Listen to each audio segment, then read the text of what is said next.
বিগত কয়েকদিন ধরেই জল্পনা চলছিল তাদের ঘিরে। এবার সব জল্পনার অবসান হলো। চার হাত এক হলো তারকা জুটির। শহর থেকে কিছুটা দূরে একটা ফার্ম হাউসে পরিবার ও বন্ধুদের সাক্ষী রেখেই আইনি মতে বিয়ে সারলেন শোভন সোহিনী। আইনি নিয়ম কানুন পালনের পর সোহিনীর সিঁথিতে সিঁদুর পরিয়ে দিয়ে আদরের চুমু এঁকে দিলেন শোভন। সোশ্যাল মিডিয়ায় বিয়ের ছবি নিজেরাই শেয়ার করে নিয়েছেন তারা। সঙ্গে ক্যাপশনে লিখেছেন, দেখা হওয়ার 1 বছরে একই সাথে একই ঘরে।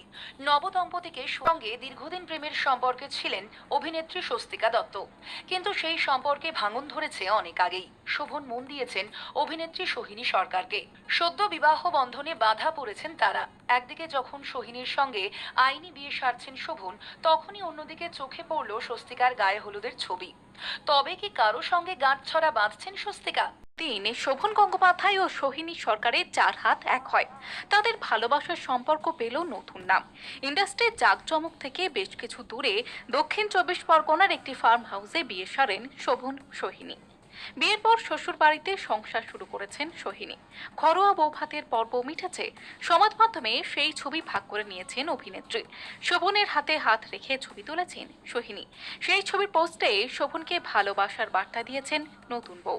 সোহিনী লিখেছেন, আগলে রাখবো, যত্নে রাখবো। বৌভাতের অনুষ্ঠানের জন্য সোহিনী বেছে নিয়েছিলেন গোলাপি রঙের বেনারসি শাড়ি। মাথা ভরা সিঁদুর আর শাড়ির সঙ্গে সোনার গয়নায় সোহিনীর স্বাদ ছিল সাবেকি। অন্যদিকে শোভনের পরনে ছিল সাদা পাঞ্জাবি। Good morning, welcome back to my channel, my dream we Chaitali চ্যানেলে সবাইকে স্বাগত। আমি চৈতালি। আজ একটা নতুন দিন, নতুন সকাল, নতুন ব্লগ নিয়ে তোমাদের সামনে হাজির হলাম। চলো, আমি বেরিয়ে পড়েছি। আজকে সেই ডাক্তারের রিপোর্ট নেব, ডাক্তার দেখাবো। চলো, তোমরাও আমার সাথে চলো। আজ একটা খুশির খবর, নিতু ভাইকে নিয়ে বাড়ি চলে এসছে। ভাই এখন মোটামুটি সুস্থ আছে। এরপরে স্টেপ আবার শুরু হবে। নিতু খুব সাহসী মেয়ে। ওর মনে অনেক জোর, অনেক শক্তি ভগবান ওকে জুটিয়ে দিয়েছে। ওর ভালোবাসার মানুষটাকে ভালো করার জন্যে ও প্রাণপণ চেষ্টা করছে। আর সেই সাথে সবাই আমরা ওর পাশে আছি, সাথে আছি। সত্যি একদিন মিরাক্কেল হবেই। ভাই সত্যি ভালো হয়ে আসবে। আর ওর শাখা সিঁদুর অক্ষয় থাকবে। ওর আর কোনো দুঃখ কষ্ট থাকবে না। আর এদিকে বান্টি সোনা, ওর বাবার জন্যে কত কষ্ট ওর। ওর বাবাকেও ফিরে পাবে। ভগবান এতটা নিষ্ঠুর না, ভগবান ঠিক ওর সমস্ত অসুবিধা দূর করে দিয়ে ওর ঘরে আবার নতুন করে সুখ দেবে, শান্তি দেবে। আর সুন্দরভাবে যেন ওরা থাকতে পারে, সেই চেষ্টা সত্যি ভগবান করবে। আর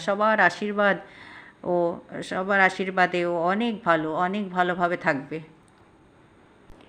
ও আমাকে দিদি বলে ডাকে, কিন্তু আমাকে মায়ের সম্মান দিয়েছে। আমি মন প্রাণ সব কিছু দিয়ে ওকে আশীর্বাদ করছি। ঈশ্বর ওর সমস্ত কষ্ট যেন দূর করে দেয়, ভাইকে ওর কাছে যেন ফিরিয়ে দেয়, সুস্থ করে ফিরিয়ে দেয়।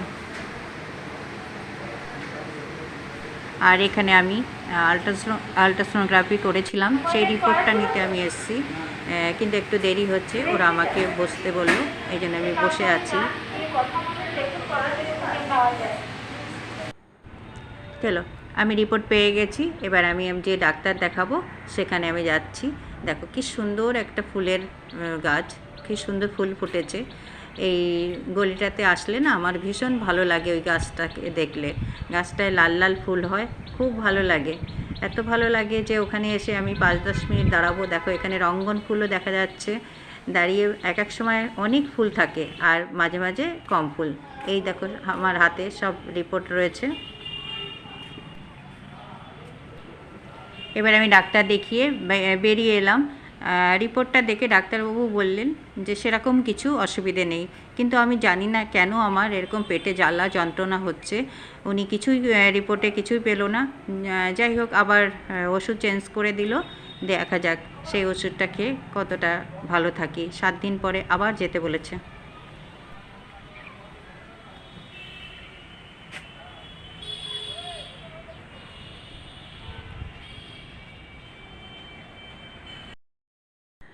ডাক্তার দেখিয়ে পাশেই হলো মাছের বাজার। এর আগেও তোমরা দেখেছো আমি যখনই ডাক্তার দেখাতে যাই মাছের বাজার থেকে মাছ কিনে নিয়ে আসি। আর আমার কর্তামশাই ইলিশ মাছ ভীষণ ভীষণ প্রিয়। আমি তাই একটা ইলিশ মাছ ধরলাম আর ওই দাদাকে বললাম একটু কেটে দিন। আর এখানে আমি তেলাপিয়া মাছ দেখছি, কিন্তু তেলাপিয়া মাছ নিলাম না, বাস ইলিশ মাছটা নিয়েই বাড়িতে চলে এলাম।